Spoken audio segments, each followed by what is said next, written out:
मुझे हमेशा से ही हॉरर मूवीज बहुत पसंद रही है। ये उस टाइम की बात है जब सिनेमा हॉल में पैरानॉर्मल एक्टिविटी रिलीज हुई थी।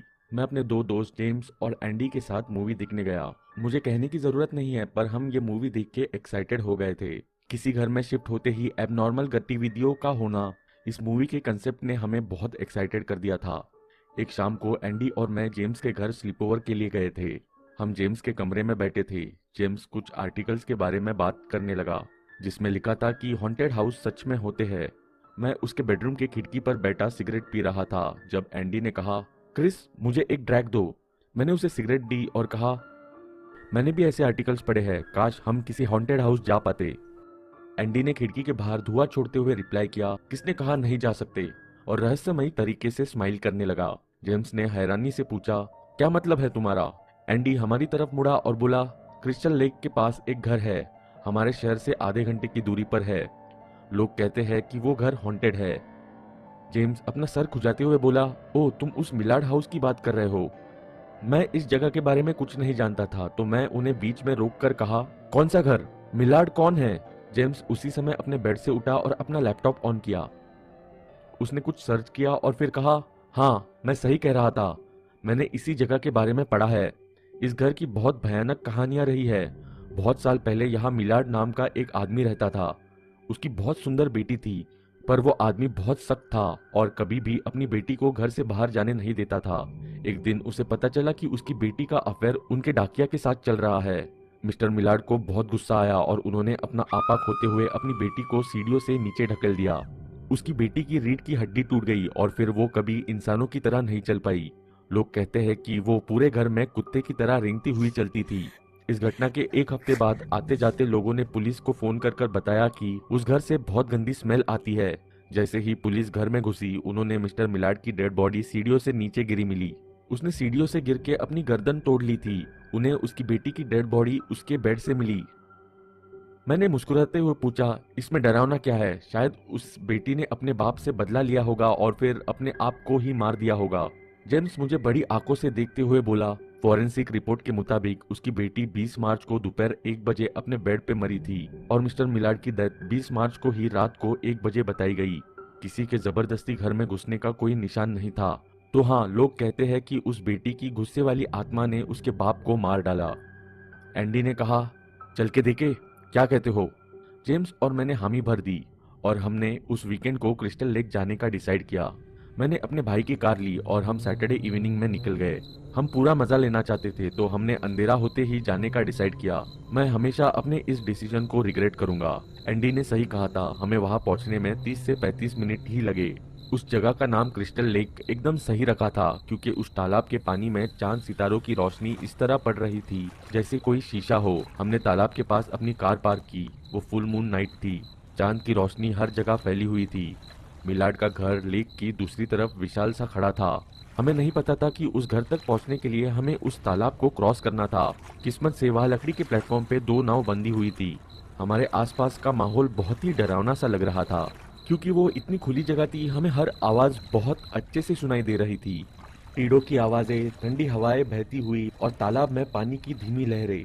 जेम्स ने अपनी कार लॉक की और फिर हम बोट में चढ़ गए।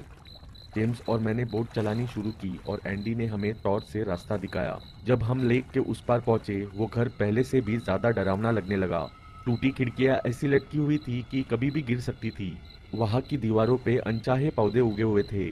उस घर में बिल्कुल अंधेरा था। हमने उस घर का दरवाजा खोला। वो दरवाजा चरमराती हुई आवाज के साथ खुला। पता लग रहा था कि वहां सालों से कोई नहीं आया था। एंडी ने अंदर टॉर्च मारी और अंदर से हजारों चमगादड़ उड़ते हुए आए। हम बहुत डर गए थे। मैंने परेशान सी आवाज में पूछा, गाइस, क्या तुम सच में ये करना चाहते हो? एंडी ने कहा, बस करो यार, बच्चा बनना बंद करो। जेम्स और एंडी अंदर घुस गए और मुझे उन्हें फॉलो करना पड़ा। पूरे घर में अंधेरा था। जो भी लाइट थी वह वो हमारी टॉर्च से थी और थोड़ी सी चांद की रोशनी जो टूटी खिड़की से आ रही थी।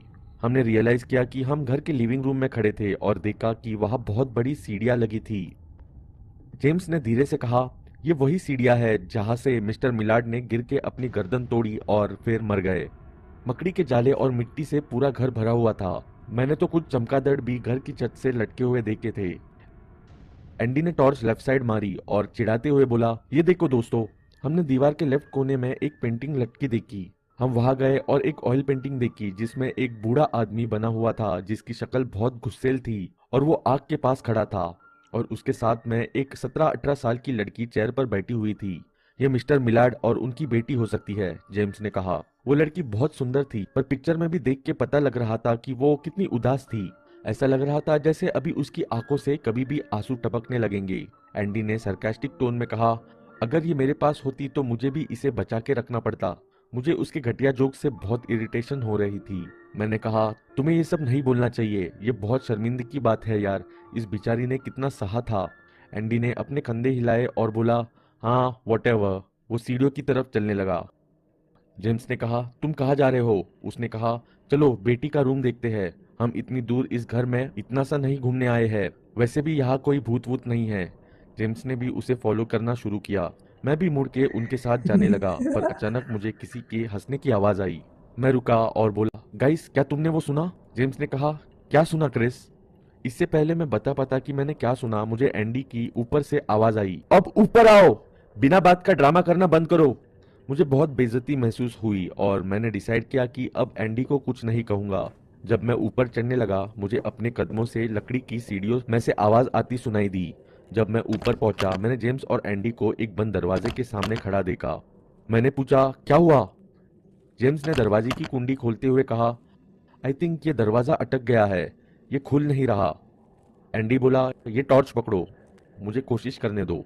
एंडी ने बहुत कोशिश की पर वो दरवाजा नहीं खुला। हम लोग उस दरवाजे के सामने खड़े सोच रहे थे कि अब क्या करना चाहिए कि तभी हमें किसी की हंसने की आवाज आई। उस आवाज से सब लोग चौकन्ने हो गए थे। मैंने घबराते हुए कहा, जेम्स मुझे ये आवाज नीचे भी सुनाई दी थी। आई थिंक अब हमें यहाँ से निकलना चाहिए, बहुत हो गया। एंडी ने सब जगह टॉर्च घुमाई पर हमें कोई नहीं दिखा। फिर उसने उत्सुकता से बोला, शायद ये आवाज इसी कमरे से आ रही है। मुझे नहीं पता कि आप लोग मुझ पे विश्वास करोगे या नहीं, पर फिर उस दरवाजे का हैंडल हिला और वो दरवाजा अपने आप खुल गया। हमने तुरंत उस कमरे में देखा। वो एक पुराना गंदा कमरा था। वहाँ एक फटा हुआ बेड था एकदम कमरे के बीच। चांद की हल्की रोशनी से उस कमरे के अंदर थोड़ा बहुत दिख सा रहा था। हम लोग उस कमरे में घुसने ही लगे थे कि हमें वो हंसने की आवाज फिर से आई। वो किसी के वश में की गई किसी औरत की आवाज थी। मेरे गले के पीछे मेरे रोंगटे खड़े हो गए। मैंने धीरे से कहा, गाइस चलो यहाँ से। फिर अचानक जेम्स ने खिड़की के पास बेड की कोने की तरफ देखते हुए इशारा किया और बहुत ही डरी हुई आवाज में बोला, वो क्या है एंडी? मुझे लगा जैसे कोई कुत्ते जैसा प्राणी खिड़की के पास बैठा था पर वहां बहुत अंधेरा था और कुछ साफ दिखाई नहीं पड़ रहा था। एंडी ने उस तरफ टॉर्च घुमाई और लगा जैसे हमारा खून ठंडा हो गया हो। खिड़की के पास जमीन पर एक लड़की थी। वो मेंढक की तरह खड़ी जमीन की तरफ देख रही थी। कुछ पल के लिए हम में से कोई कुछ नहीं बोल पाया। ऐसा लगा जैसे हम सबका दिल धड़कना बंद हो गया और हम हिल भी नहीं पा रहे थे। उस लड़की ने अपना सर उठाया और हमारी टॉर्च की लाइट बुझने सी लगी। हमें टॉर्च के जलने बुझने की वजह से कुछ क्लियरली नहीं दिख पा रहा था, पर फिर लाइट बस जलती और बुझती चली गई बिना किसी वजह के। और जब जब लाइट जलती हमें उस लड़की का डरावना चेहरा बदलता दिखता। पहली बार हमें उसका उदास चेहरा दिखा। दूसरी बार मैंने उसके चेहरे पर बहुत बड़ी स्माइल देखी। तीसरी बार हमें उसका बिना किसी भाव का चेहरा दिखा जिसमें उसकी बड़ी सफेद आंखें हमें घूर रही थी। हम इतना ज्यादा डर गए थे कि हम वहां से भागना भी भूल गए। फिर तभी उस लड़की ने वो डरावनी हंसी की आवाज निकाली और हमारी तरफ रेंगती हुई आती चली गई। हम फाइनली अपने होश में आए और जान बचाकर वहां से भागने लगे। जेम्स और मैं आगे भाग रहे थे और एंडी हमारे पीछे था। जेम्स चिल्लाता जा रहा था, भागो भागो!